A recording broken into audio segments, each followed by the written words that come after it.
ನಮಸ್ತೆ ಬಂಧುಗಳೇ, ಹಾಗೆ ನನ್ನ ಎಲ್ಲ ಲವ್ಲಿ ಯೂಟ್ಯೂಬರ್ಸ್ಗೆ ಮೊದಲು ನಾನು ಕ್ಷಮೆಯನ್ನು ಕೇಳ್ತಾ ಇದ್ದೀನಿ. ಯಾಕಂತಂದರೆ ಹೆಲ್ತ್ ಪ್ರಾಬ್ಲಮ್ ಆಗಿ ಟೈಫಾಯ್ಡ್ ಆಗಿತ್ತು, ತುಂಬ ಸಫರ್ ಆಗ್ತಾ ಇದೆ. ಅದಕ್ಕೋಸ್ಕರ ವಿಡಿಯೋ ಮಾಡ್ಕೊಳ್ಳಿಕ್ಕಾಗಲಿಲ್ಲ. ಲಾಂಗ್ ಟೈಮ್ ಲೀವ್ ತೊಗೊಂಡಿದ್ದಕ್ಕೋಸ್ಕರ ನಿಮ್ಮಲ್ಲಿ ಕ್ಷಮೆಯನ್ನು ಕೇಳ್ತಾ ಇದ್ದೀನಿ. ನಾನು ಎಲ್ಲರೂ ಇವತ್ತಿನಿಂದ ನಾನು ವಿಡಿಯೋನ ಸ್ಟಾರ್ಟ್ ಮಾಡ್ತಾ ಇದ್ದೀನಿ, ಯೂಟ್ಯೂಬಿಗೆ ಜಾಯ್ನ್ ಆಗ್ತಾ ಇದ್ದೀನಿ. ಅದಕ್ಕೋಸ್ಕರ ನೀವು ಮೊದಲಿಗೆ ಯಾವ ರೀತಿಯಾಗಿ ನನಗೆ ಸಪೋರ್ಟ್ ಮಾಡ್ತಾ ಇದ್ದೀರಾ ಅದೇ ರೀತಿಯಾಗಿ ಈಗೂ ಕೂಡ ನಂಗೆ ಸಪೋರ್ಟ್ ಮಾಡಿ ಅಂತ ಕೇಳ್ಕೊತಾ ಇದ್ದೀನಿ. ಪ್ರತಿದಿನ ನಂದು ಬೆಳಗ್ಗೆ 11:59ಕ್ಕೆ ನನ್ನ ವಿಡಿಯೋ ಬರುತ್ತೆ.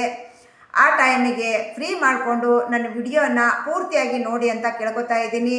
ಯಾರೆಲ್ಲ ಸಬ್ಸ್ಕ್ರೈಬ್ ಮಾಡ್ಕೊಂಡಿಲ್ಲ, ಇಷ್ಟ ಆದರೆ ಸಬ್ಸ್ಕ್ರೈಬ್ ಮಾಡಿಕೊಡ್ರಿ, ಲೈಕ್ ಕೊಡೋದನ್ನು ಮರಿಬೇಡ್ರಿ, ಆದಷ್ಟು ಬಂದು ಸರ್ಕಲ್ಗೆ ಶೇರ್ ಮಾಡಿ ಅಂತ ಹೇಳ್ತಾ, ಇವತ್ತು ನಾನು ನಿಮಗೆ ಈ ರಿಕ್ವೆಸ್ಟನ್ನು ಮನವಿ ಅಂತ ತಿಳ್ಕೊಂಡು ನಿಮ್ಮ ಮನೆಯ ಮಗಳು, ನಿಮ್ಮ ಸಹೋದರಿ, ನಿಮ್ಮ ಒಡ ಹುಟ್ಟಿದವಳು ಅಂದ್ಕೊಂಡು ನನಗೆ ಸಪೋರ್ಟ್ ಮಾಡಿ ಅಂತ ಕೇಳ್ತಾ, ಇವತ್ತು ನಾನು 11:59 ವಿಡಿಯೋನ ಅಪ್ಲೋಡ್ ಮಾಡ್ತಾ ಇದ್ದೀನಿ. ದಯವಿಟ್ಟು ವಿಡಿಯೋನ ಸಂಪೂರ್ಣವಾಗಿ ಎಲ್ಲರೂ ನೋಡಿ.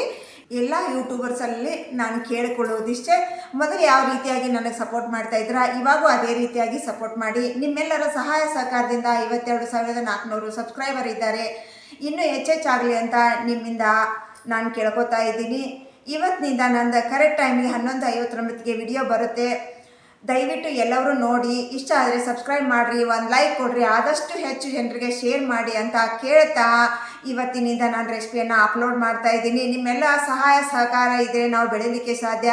ನೀವೆಲ್ಲರೂ ನಮ್ಮ ಮನೆಯ ಮಗಳು, ನಿಮ್ಮ ಸಹೋದರಿ ಅಂತ ರೀತಿಯಲ್ಲಿ ಎಲ್ಲರೂ ನನ್ನನ್ನು ತುಂಬ ಗೌರವದಿಂದ ಆಧಾರದಿಂದ ಕಾಣ್ತಾ ಇದ್ದೀರಾ.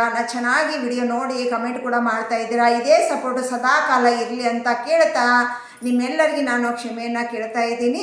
ಧನ್ಯವಾದಗಳು. ಶುಭೋದಯ ಬಂಧುಗಳೇ. Love you YouTubers.